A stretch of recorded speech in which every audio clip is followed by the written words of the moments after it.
Good morning, Zack Otott here with Paragon AG. This week, like many others this year, has been interesting to say the least. We've seen the entire ag space higher amidst the ongoing coronavirus concerns.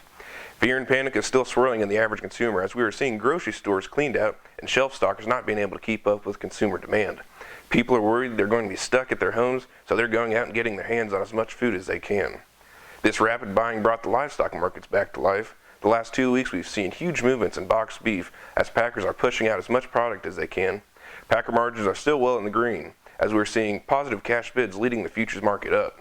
Wheat mills are in a similar boat, with bread being swept from the stores. They're ramping up production to fill the lack of supply. Interestingly enough, we saw China buy wheat as well, something they haven't done in a few years. Corn's got a different story as it's being kept at bay with the crude market finding new lows. Ethanol margins are still well in the red, and we're seeing limited production and talks of closing plants completely. With limited ethanol production, livestock producers are rolling through the last of their DDG supply and are now having to add soybean meal to its rations. That change in buying is being reflected in the meal futures market, which is actually what's leading the soybean prices higher.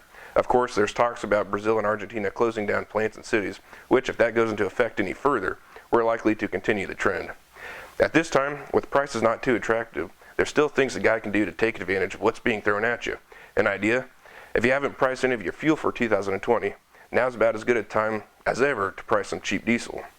Then start looking at grain prices, whether it's old crop or new crop. Set yourself targets and hold yourself accountable. That way when we hit those targets, you execute. Of course, easier said than done.